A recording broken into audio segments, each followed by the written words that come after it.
Sintonía de Radio Esquina en este lunes del 2024. Recordaros que estáis en la sintonía de Radio Esquina en el 97.6 del dial, que también podéis sintonizarnos a través de mi Facebook personal, Esperanza Franco PPO, que luego también podéis sintonizarnos en el Facebook de Radio Esquina, ya que repetiremos el programa una vez finalizado, y también pues en nuestras repeticiones de la tarde y noche y de madrugada. Así que sin más demora, pues damos ya los buenos días y la bienvenida a mi compañero Juan José Suárez. Muy buenos días, Esperanza. Muy buenos días. Pues nada, muchas gracias por todo. Y antes de empezar propiamente la entrevista aquí, la charla que tenemos cada 15 días con Juan Antonio Ruiz, da las gracias a toda la gente de que, la tertulia, entre comillas, del viernes, donde se manifestaban los representantes de sindicales de la policía local, ha llegado a muchos sitios, a muchos, imaginados. Hemos tenido una audiencia, eso sí, desde las distintas repeticiones de los distintos medios, bastante elevada. Durante el fin de semana la gente ha hecho sus cuestiones, o algunos, con un criterio distinto a lo que dicen ellos, pero lo que sí se ha puesto de manifiesto es que hay que darle una solución. Si esa charla de implicación que tuvimos el viernes con estos representantes, sirve para que esto se solucione, estupendamente. Pero a mí me da la impresión que no se va a arreglar. Es más, lamentable que un fin de semana he recibido un montón de quejas, primero porque era el cambio de coche, de calle, que ha habido arbitrariedad, porque claro, no hay ni siquiera una grúa, ni alguien que oriente, gente que ha tenido problemas para salir de su casa por el mismo cambio de horario, problemas en el autobús, problemas de incluso alguien me llamó respecto a un gran socavón que hay en Monteolivete, que llamaron y no hay recursos. Lastimosamente es muy preocupante, pero bueno, esperemos que ya que ha terminado el verano y que ya nos ponemos las pilas, pues todos estos problemas estructurales que padecemos se vayan arreglando. Muchas gracias por todo y aunque sea lunes estamos aquí, por supuesto. En fin, ya en teoría, decía yo con Juan Antonio Ruiz, que lo tengo aquí ya conmigo, él decía, ¿qué pasa? Que el verano se ha terminado, cuando el verano va a durar hasta octubre o noviembre seguramente. Pero en fin, las costumbres, los hábitos, y nos dejamos llevar como el río Guadalquivir, cuando baja la marea o sube, depende como hacia arriba o hacia abajo. Juan Antonio Ruiz, buenos días, amigo. Buenos días. ¿Cómo estamos? Bien. ¿Verde que te quiero verde? Sí, mira. Anda. Es uno de mis identidades. Andalucía. Bien. Bueno. Hoy estaba reflexionando, hoy estos días, siempre como alguna vez te he comentado, para venir aquí por honestidad ética e intelectual me gusta preparar dos temas, claro, las cosas, ¿no? Estaba reflexionando de, se va a cumplir un año, se está cumpliendo un año de mi participación. Parece mentira, con vosotros. ¿Cómo se corre el tiempo, Sí, y hemos tocado muchísimas. Yo tengo unas cuantas carpetas ya. Muchísimos temas. Y claro, alguien que me haya escuchado en este tiempo, que alguna gente me escucha, hombre, parece ser, porque el otro día, te lo voy a contar como anécdota, el otro día tuvimos una reunión de la plataforma del tren con la señora alcaldesa. Vale. Y en un momento determinado, yo imagino que entre bromas y otra cosa, dice, pues hemos recibido porque Juan Antonio no hace más que quejarse en la radio de que no recibo. No hace alguna influencia tiene la radio.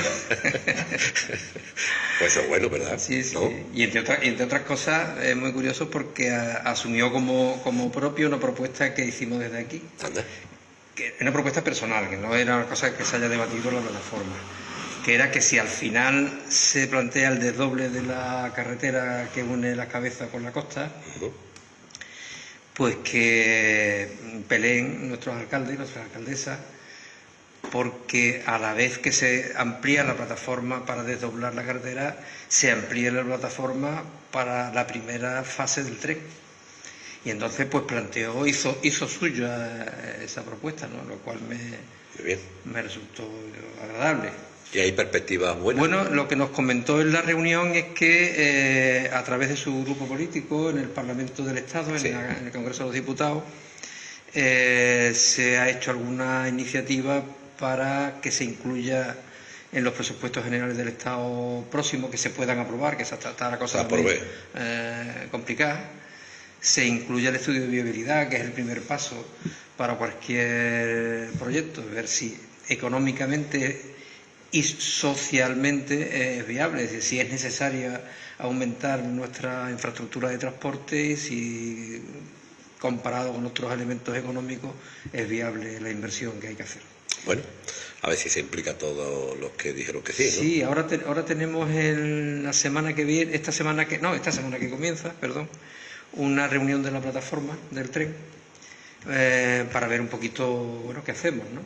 Porque la reunión con nuestra alcaldesa ha sido fruto, no ha sido un capricho personal, ha sido fruto del mandato, del acuerdo que la plataforma en su última reunión a principios de verano tuvimos, que era solicitar a la alcaldesa de Sanlúcar una reunión para ver un poco en qué estado se encontraba. Claro, y como no recibía, tú cada vez que venía aquí... Claro, yo que soy más pesado. Bueno, pues mira, ya estamos contentos, ya ha hecho una labor importante en la radio, sí, ¿no? Bueno, ¿No ya te parece, hemos conseguido que diera cuenta, porque nosotros lo que pretendemos es que todas las corporaciones municipales en las que se aprobó la moción que lo que pedía era que desde los ayuntamientos y la Diputación, que también se aprobó la Diputación, se le planteara a las administraciones que tienen competencia la puesta en marcha de un plan de un estudio de viabilidad para un posible futuro de recuperación de una línea ferroviaria en la comarca. Y eso es lo que veníamos a preguntarle a nuestra alcaldesa. Entonces ella nos comentó las gestiones que había hecho y declaró que ella está convencida de que el tren es necesario, etcétera, etcétera. Pues estupendo. Bueno, por ahí pues nos alegramos que Radio Esquina sea la voz también de vosotros. Muy bien. Yo os lo agradezco en mi nombre y en nombre de la plataforma. Que sé que cada vez que os hemos planteado como plataforma misma la posibilidad de hablar aquí. Sin problema, es nuestra libertad de expresión, así lo planteamos. Bueno, hoy nos trae un tema de actualidad. Sí, está muy de actualidad. Sí, pero antes de tú empezar la exposición, es que... Yo también te quiero hacer un preámbulo. Sí, pero vamos a hablar de... Juan Antonio va a hablar de otra perspectiva para analizar el fenómeno migratorio. Que esto de la migración lleva mucho tiempo, ¿no? Diciendo en los medios de comunicación, un tiempo, otro puente. Ya sabemos perfectamente lo que ocurre, ¿cierto o no? Ya estamos perfectamente informados, ¿no? Pero en esta trayectoria no ha habido nada... se ha sentado las bases para evitar de una manera u otra lo que está ocurriendo. Nos invade, tú entiendes lo que decir, venga, la inmigración otra vez nos pone un poquito el corazón, hay contradictorios, los partidos se pelean, pero bueno, que sí, que ya sabemos lo que está ocurriendo, pero desde que el fenómeno se está produciendo un año, ¿qué bases ha puesto para por lo menos evitar ese tipo de estas maneras de migrar a las personas? Claro, a eso me refiero yo. Sí, es decir, yo sé ya que ya está, no me deis más bombardeo ya de la inmigración, que sabemos que existe. Y te van a seguir dando bombardeos por una razón sencilla. Venga. Y es que interesa a una élite socioeconómica y política, y yo hablaba el otro día de fascismo, es decir, la ultraderecha... también en Alemania, por ejemplo, que acaba de ganar en Sajonia el partido nazi, descaradamente nazi, en base, entre otras cosas, al meter el miedo con la emigración. Por repetido, no es ocioso traerlo aquí de nuevo, la frase de Averroes, ¿no? La ignorancia lleva al miedo, el miedo lleva al odio, el odio lleva a la violencia. Entonces, para las posiciones autoritarias que buscan un modelo de la sociedad autoritaria, para poder establecer un sistema sobre la democracia de carácter autoritario, fomentar el miedo es una clave. Y para llegar al miedo, la noticia falsa, la información inadecuada, la información que lleva a que la gente tenga miedo porque nos están invadiendo. ¿Quién nos está invadiendo? Es cierto que hay un fenómeno migratorio potente. Yo una de las cosas que quiero hacer es profundizar en el origen de ese fenómeno. De esta migración. Pero ¿cuáles son los problemas? Es decir, que haya unos cuantos emigrantes que delinquen en el conjunto de la delincuencia de este país es irrelevante. Forma parte del conjunto de los problemas sociales que tenemos, pero no hay un fenómeno, estadísticamente, viendo las estadísticas del Ministerio del Interior, no hay un fenómeno de delincuencia que sea especialmente de los emigrantes, no hay un fenómeno de, por ejemplo, violencia de género, violencia machista, que sea especialmente de los emigrantes, con lo cual la emigración no supone un riesgo para la estabilidad de nuestro Estado, ni de ninguno de los Estados europeos. Es cierto que hay algunas zonas donde la concentración del problema migratorio, por ejemplo, te voy a poner un ejemplo. Yo tengo familia, mi mujer tiene familia en Calahorra, un pueblo importante de La Rioja. En un momento determinado, la población de La Rioja abandona el casco histórico y se va a los barrios nuevos. Y el casco histórico prácticamente se queda vacío, cayéndose. Y hoy día el casco histórico está ocupado por familias marroquíes, familias gitanas, familias de otras procedencias. Y ahora está la queja de que es que nos han invadido el casco histórico. Pero es que vosotros abandonasteis el casco histórico. El casco histórico se estaba cayendo. Quien viene de fuera con pocos recursos, ¿dónde va? Parece un palacio. ¿Dónde va? Claro. Va al sitio que está vacío. Natural. Durante este año que he estado participando con vosotros, cualquiera que haya escuchado, pues considerará que soy una persona de izquierda, me pondrá esa etiqueta. Yo también, además de ser de izquierda, pienso que soy andalucista y trato de darle esa perspectiva. Y cuando el ser de izquierda o ser andalucista, para mí, como te decía al principio, desde la honestidad intelectual, ¿qué significa? Pues significa analizar la realidad desde una perspectiva crítica, desde una perspectiva en que no me creo el relato oficial o el relato dominante acerca de la realidad. Otro elemento es desde una perspectiva de los intereses de la mayoría social, porque yo creo que existe la lucha de clases. La lucha de clases no es más que el fenómeno que desde siglos una parte de la sociedad que tiene el control de los medios de producción y de la tierra y de la mayor parte de las propiedades pretende seguir con ese control, y hay otra parte de la sociedad, muy poquita desgraciadamente, consciente, que se da cuenta de que sus condiciones de vida no van a mejorar notablemente hasta que no haya un equilibrio de la propiedad y un equilibrio de fuerza. Y eso es básicamente la lucha de clases, que no es algo que yo quiera que exista, sino que es algo que yo analizo que existe. Y la otra perspectiva es ética o moral. Es basada en la dignidad de las personas y en los derechos humanos. Bueno, pues si yo abordo un asunto como la inmigración, pues tengo que aplicarle esos criterios. Y voy a empezar desde lo anecdótico. Recuerdo que al principio de venir a vivir a Sanlúcar, me sorprendió que en una calle cercana a mi casa que hay una placa que pone que está dedicada a los tenientes Delgado Ñudi. ¿Quiénes son estos tenientes Delgado Ñudi? Y hay una avenida que se llama Cabo Noval, que no es un accidente geográfico, que es un supuesto héroe de la guerra de África. Al poco tiempo, nosotros, digamos, adoptamos, no era una adopción realmente porque ya era mayor de edad, acogimos a un chico marroquí, que más que marroquí es rifeño, porque el Rif tiene unas características muy parecidas a las nuestras. No es solo Marruecos, es algo más que Marruecos, es una región que tiene una identidad histórica, lingüística, etc.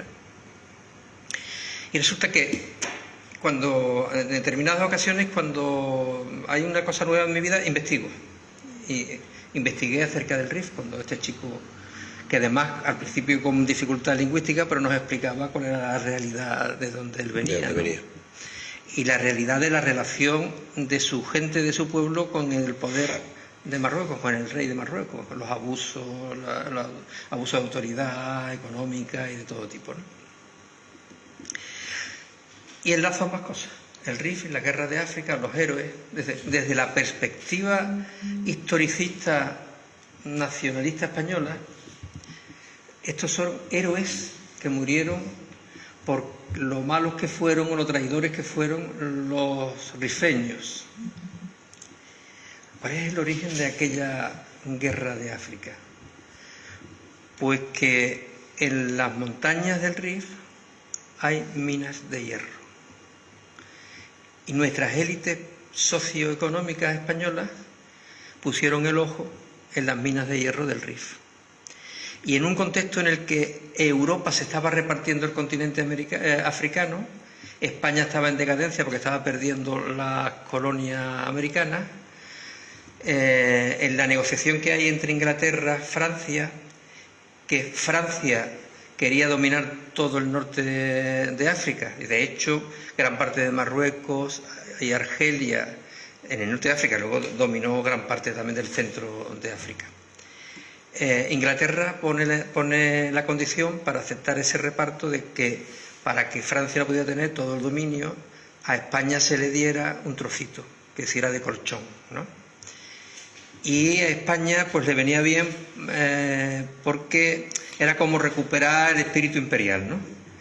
Entonces España toma el dominio del Rif. Pero los rifeños no se conforman. Los rifeños es igual que si aquí, en esta zona, que se descubre que hay una mina fantástica, como los ingleses tienen Gibraltar, dicen que ellos cogen su ejército, pasan la frontera de Gibraltar y dicen que ellos van a controlar las montañas de tal porque hay una mina que para ellos es crucial. Pues España estaba haciendo eso, en un territorio ajeno, con un pueblo ajeno, les quiere imponer un dominio militar para que los más poderosos de España, entre ellos el rey Alfonso XIII, que era accionista de las empresas mineras de hierro, que se hacen cargo de ese territorio, explotaran esas minas. La resistencia del pueblo rifeño provoca decenas de miles de muertos en el pueblo sencillo que no podía librarse pagando de ir al ejército, a las levas militares del ejército español. Entonces tenemos un enfrentamiento entre dos pueblos, uno forzado por la pobreza, que era el español, y el otro resistiendo a que se le llevaran sus recursos.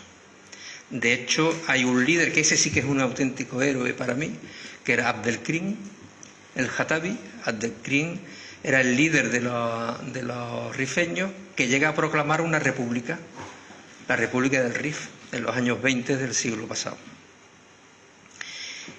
Y estos españoles que mueren en esa guerra no son tanto héroes como desgraciados que mueren defendiendo unos intereses que no eran los suyos, que eran los intereses de unos poderosos que se querían aprovechar de aquella tierra. Desde esa perspectiva, yo analizo el fenómeno migratorio de los rifeños. Los rifeños que cruzan hacia Ceuta, estos días está muy actual, se van porque, como decía este niño que vivió con nosotros 4 años, Ahmed, Juan Antonio, de allí se quieren ir hasta los cojos. Sí, considerando los cojos, decía, aquellas personas que más dificultad puedan tener. No te preocupes. Esas eran sus palabras. No te preocupes. Y, claro, él me manda información, me manda fotos. Claro, se quieren ir. Si aquello hay un empobrecimiento, porque cuando España se va, igual que cuando se dejó el Sáhara, o cuando lo ha dejado tirado ahora, lo deja en manos de los sátrapas del lugar, es decir, de los dictadores del lugar. El rey de Marruecos no deja de ser, con una apariencia de sistema democrático, un dictador, que es el propietario de casi todo el territorio, y que justamente su sur es el norte, es decir, igual que aquí el sur es la parte más empobrecida del Estado, la parte más empobrecida del Estado de Marruecos es el norte. España en su tiempo expolia sus recursos, sus actuales gobernantes los tienen abandonados. ¿Qué les queda? Pues les queda la expectativa de un norte a pocos kilómetros por el agua, en el que hay, todos los medios lo dicen, la televisión que les llega, la televisión por satélite, todos los medios a través de los móviles que tiene todo el mundo, que hay progreso. Si aquí lo único que tengo es pobreza, dictadura, falta de expectativa de futuro, ¿dónde voy? Pues voy al norte. Y la mayoría no quieren quedarse aquí. Van de paso. La mayoría quieren ir a Alemania o a Suecia. Porque Alemania, que ese es otro elemento importante que voy a tocar, ¿quién es el que ha partido el bacalao en todo este siglo y medio, casi 2 siglos? Tú no sé si conoces la historia del Leopoldo II, el rey de los belgas, que Leopoldo II se hace con todo el centro de África, lo que se llamó el Congo belga. El Congo belga, sí.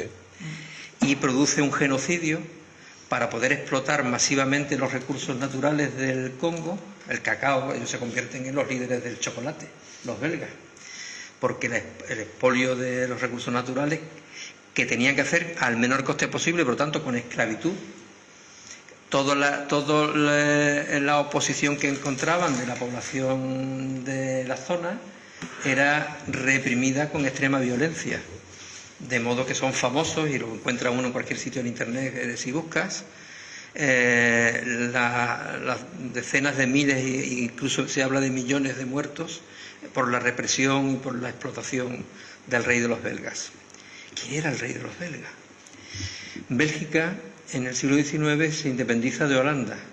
Es decir, las potencias dividen los Países Bajos en 2. Y dicen, bueno, ¿a quién ponemos de...?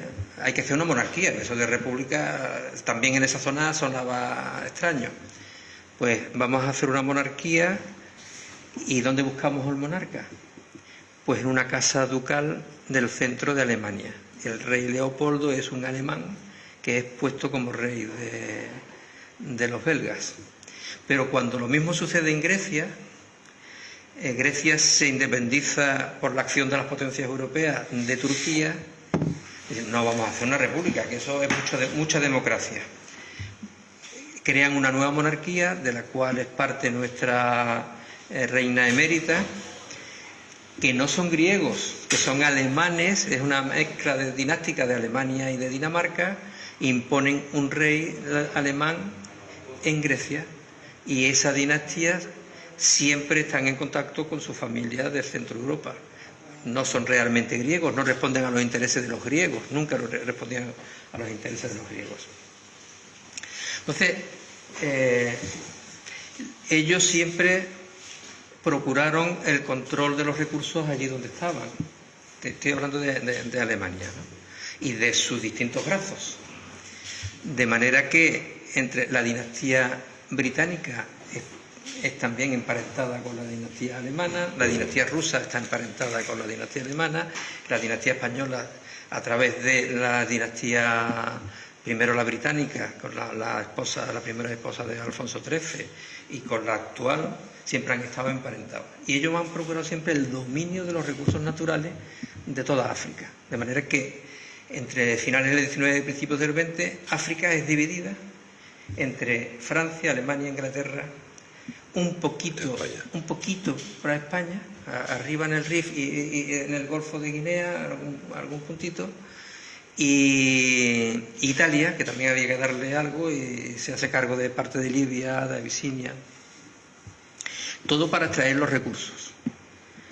Siglos antes se están extrayendo los recursos humanos, es decir, que se están, desde el siglo XV al menos, con seguridad en adelante, se secuestran decenas de miles o centenares de miles o millones de personas que se llevan al continente americano a trabajar esclavos.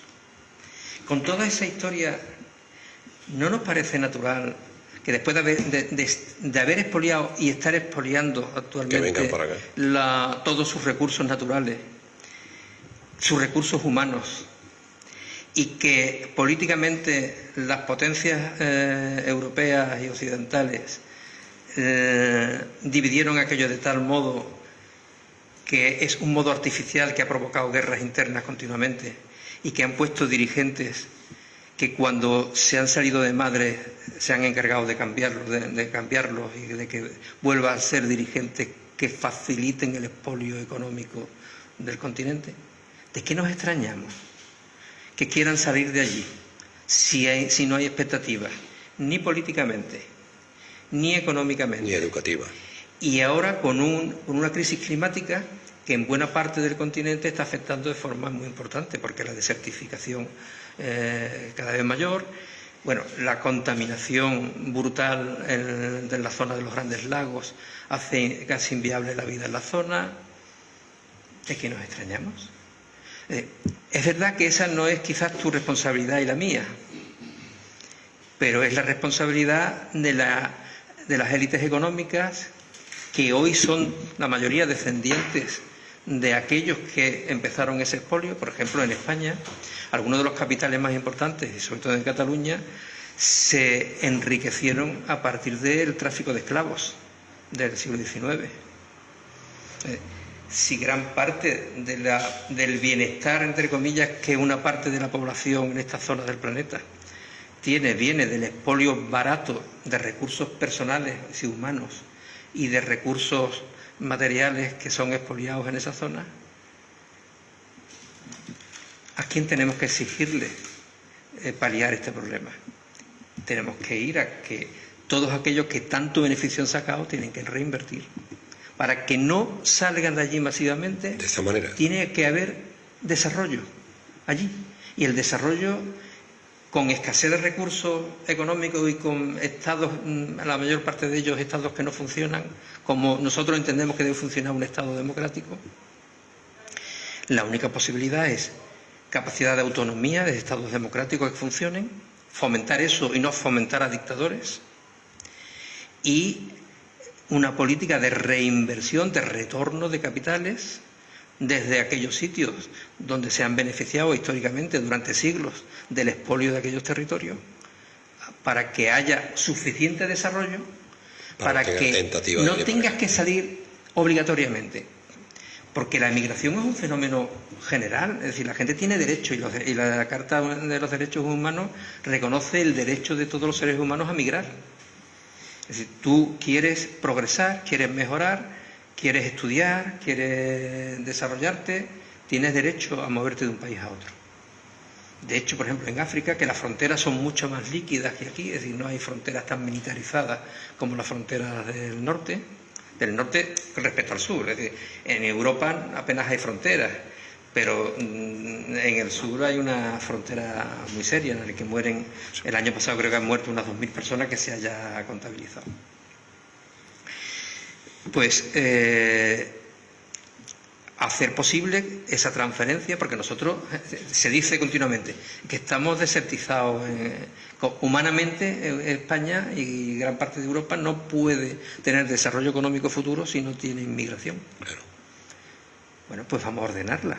Yo estoy de acuerdo que sea ordenada, pero para que sea ordenada tiene que no ser masiva. Para que no sea masiva tiene que haber desarrollo.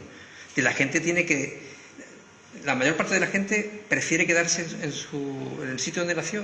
Tiene sus relaciones sociales, sus relaciones familiares, humanas, conoce la lengua, la cultura, y tiende a quedarse. Aquellos que se quieran quedar porque encuentran que tienen una alternativa vital en ese sitio se puedan quedar. El problema que tenemos actualmente es que no hay alternativas vitales. Entonces, o somos capaces de abordarlo integralmente, o va a ser preponderante la visión que hablamos al principio de extrema derecha, que coincide con las distopías que nos meten por la tele, la serie y la película, donde hay una parte de la población que se atrinchera en ciudades fortificadas, y los que están fuera son los proscritos, los pobres, los rebeldes que se rebelan contra ese sistema. Entonces estamos aceptando que hay una parte del planeta que se va a atrincherar, que se está atrincherando para conservar sus privilegios, y otra parte del planeta al que tenemos que rechazar, a veces porque son pobres, porque son negros, porque son moros, porque son chicanos en el continente americano, olvidando los principios morales o éticos que se supone que suscribimos cuando decimos nosotros somos cristianos contra los musulmanes. ¿Qué caracteriza? Aquí hemos hablado también en esta etapa de este año alguna vez de eso. ¿Qué caracteriza tu ser cristiano?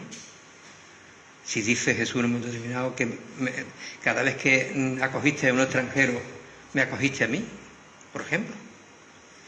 Entonces, hace falta una revolución moral y ética, de principio, de concepción de que lo que yo tengo es fruto, lo que tiene las élites económicas de este país, y de toda Europa es fruto del expolio de los recursos de aquellos que huyen ahora de aquella tierra, o intentamos reequilibrar, o este fenómeno seguirá, porque la gente, lo sabemos nosotros fuimos migrantes, huíamos de la muerte segura si nos quedábamos, algunos de nuestros antepasados, aquí en el año 37, 38, 39, salían a América sin papeles, que los que se iban a México o Argentina, estos se iban sin papeles, iban huyendo de una más que segura muerte o represión. Y ese es nuestro pasado.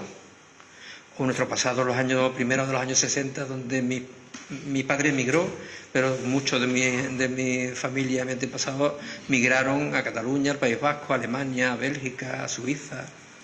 ¿Por qué? De que huían de un sistema político que era opresivo, pero huían de la falta de trabajo, de no tener expectativa de desarrollo para su familia, sus hijos. Lo mismito que nuestros colegas de un color más oscuro que nosotros. Lo mismito, no hay diferencia. La mayor parte de la historia no ha habido fronteras. En el siglo XVI hay textos que hablan de los moros que se movían por Andalucía con normalidad. Eso era normal, pasar de un sitio a otro, del otro alumno. Ahora lo hemos militarizado, el límite, para defender nuestros privilegios que tenemos gracias al expolio de sus recursos. Bueno, pues yo creo que tengo que pensar en esto, ¿no? Y esa es la reflexión que yo quería traer hoy aquí. ¿Y cuál es el problema? ¿Cuál es la solución? No, la solución es muy complicada, pero como tú bien dices, si tenemos una base histórica argumentada, si tenemos varias perspectivas humanitarias, que quieren vivir, que huyen de dictadores, etcétera, etcétera, crisis climática, de todo lo que sea, este fenómeno se está produciendo ni a nivel global ni a nivel de países, se está afrontando con medidas concretas. Es decir, nos dice lo que ocurre, pero porque ya para terminar, no, perdona. Vienen aquí, vienen deshumanizados, perdidos. Con la base científica que tú tienes, todo el mundo lo piensa igual, sino cree que el que tiene al lado le va a ocasionar un problema gordo, ¿sabes o no? Yo tengo poco, le va a quitar el trabajo, yo tengo pocos recursos para mí, y este viene, es que es natural, es normal. Por otra parte, con los que vienen, se traen, se meten en un centro de esto, y luego ¿qué hacen? ¿Dónde van? ¿Dónde se lo orienta? Humanitariamente eso es, sí, que yo vente para acá, pero luego contigo ¿qué hago? ¿Dónde te doy opción? Tampoco es humanitariamente. Claro, normal, ¿no? eso requiere varias líneas, evidentemente, y tú estás alumbrando algunas de ellas. Por ejemplo, me contaba Ahmed que en el centro de menores de Melilla, donde él estuvo 2 años y pico, no había ninguna acción para la integración. Hicieron un cursillo de español, que te juro que cuando llegó a mi casa apenas hablaba español.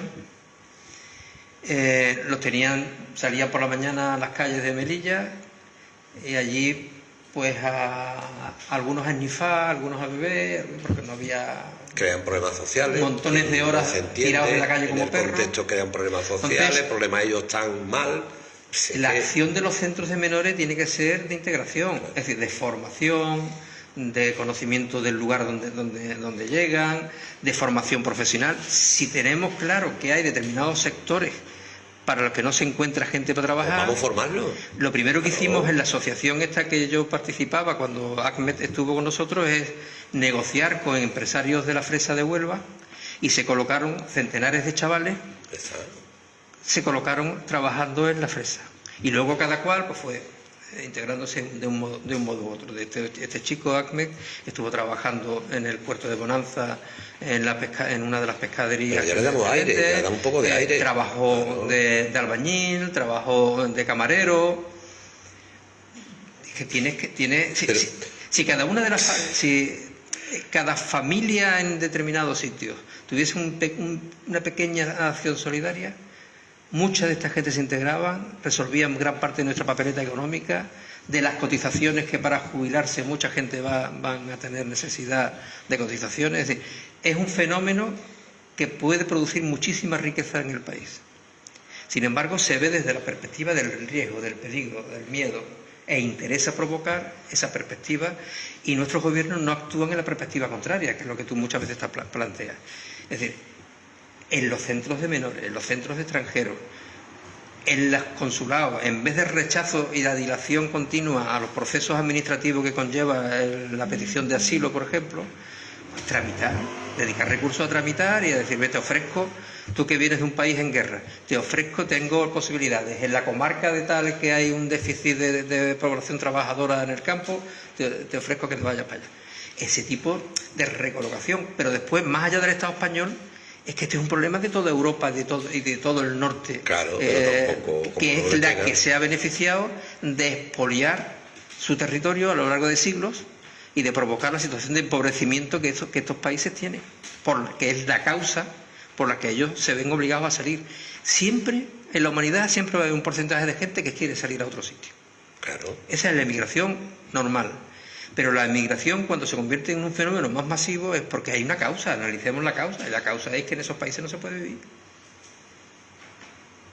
Claro, pero al final, por mirar a otra parte, no conoce el tema, provoca una cuestión social, porque realmente el español como tal, yo no lo veo de manera general, de personas que rechazan, yo no lo veo, y además, por el entorno que yo me voy aquí en San Lucas, receptivo 100% de toda la gente, convive, esto, lo otro, lo que quiere la gente es que sea de una manera correcta, pero no por la gente, también para los que vienen, ¿me entiendes? ¿No? Que tiene que buscar, es que humanitariamente... Que se cumplan los derechos humanos y la dignidad de las personas. Todo, y que convivamos, creo yo. Entonces, eso lo aprovechan por omisión, de tus funciones, otras personas que lo ven como algo para, amigo. como decíamos antes, crear miedo por información falsa acerca del riesgo que eso está suponiendo para nosotros, porque no hay un problema social en España con la inmigración, salvo cuestiones aisladas.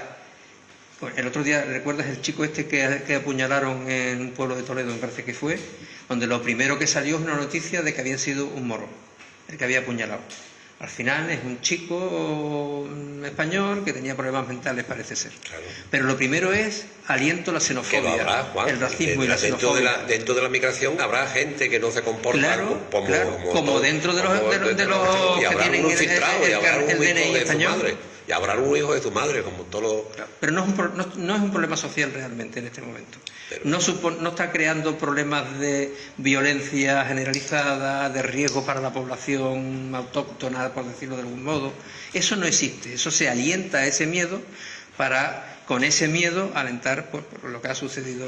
Pero es que a mí, de los políticos actuales, lo que no me gusta es que nos dice el problema desde lo local hasta lo internacional, que sí, que el problema existe, que tenemos, pero tenemos que poner los pilares para que el problema sea. El presidente del gobierno este verano ha ido a algunos de los países que son emisarios últimos, porque claro, si desde Mauritania salen un montón de cayucos, es porque a Mauritania están llegando gente de otros países para montarse en el cayuco. Es decir, el problema no es solo de Mauritania. En teoría se nos ha vendido como ir al origen del problema. Lo que está yendo realmente es a llevar más guardias civiles españoles allí para que ayuden a la policía de allí a controlar que no salgan cayucos. El origen del problema es del que estamos hablando. ¿Qué ocasiona el cambio de criterio? De la permisividad total, que tampoco es bueno, metiéndonos, a hay que ponerlo para su tierra. ¿Eso qué provoca? Pero no te lo olvides. Nunca, no va a haber ninguna frontera 100% que no, te estoy diciendo, estanca. ¿Pero qué provoca eso? La gente va a llegar a los sitios, hagámoslo bien. La gente va a llegar aquí. Por lo menos vamos a intentarlo, ¿no? Si gran parte de la inmigración, cuando tú pones el tapón aquí, te sale por allí, y llegan a Mallorca, o llegan a Alicante desde el norte de África. Cuando le pones el tapón allí o hay mucha vigilancia costera, pues te sale por Canarias. Pero amigo mío, detectado el problema, la situación, estamos obligados a palear, o por lo menos tratar de palearlo. Aquí lo que yo pretendo con estas palabrejas que traigo cada 15 días es aportar una reflexión para que quien quiera la utilice. Yo no tengo influencia ni en el gobierno de aquí ni del de allí. Yo simplemente quiero que... Si tuviese influencia vendría Radio Esquina también, ¿no? Sí, pero si tú fuese, eso ya es un tren pasado. Es una broma, hombre. Sí, ya. No, porque yo he estado en esas. Ya pasó. Que te he perdido. Que lo que estaba diciendo, sí. Perdona. Que hablamos de que hay que actuar ante eso y ante afrontar el tema. Sí, retomo el hilo que quería decir. Lo que yo pretendo es que reflexionemos. Eso sí, claro. Que reflexionemos. Que no nos traguemos los mensajes simples y simplistas, sino que vayamos más allá, vayamos a la causa de los fenómenos que analizamos, y para solucionar un problema tú puedes atajar el síntoma, pero el problema se sigue produciendo. Claro. Tienes que ir a la raíz del problema. Exijámosle a nuestras élites políticas, a nuestras élites Tú socioeconómicas. estás de acuerdo pero lo que no será el problema no haciendo nada. Nada. Haciendo cerrar el problema. A veces el síntoma, poniendo tapones con barcos, como dice también algunos de nuestros líderes ultraderecha. La armada puesta en el mar. Estoy seguro que aunque hicieran esa medida, por algún lado entrará, por algún lado se colará, porque el instinto de supervivencia del ser humano supera cualquier límite que le pongas. Y la gente va a seguir buscando la vida frente a una muerte segura o frente a una vida desgraciada. Pues muy bien. Bueno, no ha estado mal, ¿no? ¿No? Nos seguimos viendo dentro de 15 días, o cuando tú quieras, que sea conveniente. No, dentro de 15 días o cuando vosotros propongáis. Vale, venga, nos vemos. Muy bien, que tengáis buena semana. Cuidarse y recuerda a la familia, ¿vale? Y esa Casa Algarabía, en la calle Fariña. Bueno, Casa Algarabía inicia la temporada el día 21 de septiembre. No sé si está... ¿Estamos aquí antes? Sí. Bueno, a ver detalles, pero con Antonio Manuel Rodríguez, que he citado aquí en distintas ocasiones, y viene, pero esta vez, como Casa Algarabía tiene un aforo limitado de 45 personas, tenemos la colaboración del Círculo Artesano, que tiene un salón amplio, y allí tendremos una presentación del último libro de Antonio Manuel en el Círculo Artesano, organizado por Casa Algarabía. Día 21 a las 7 de la tarde. Venga, pues entonces lo diremos algo. Buena semana. Bueno, igualmente, a cuidarse y buen viaje. Que nuestra pausa y volvemos enseguida.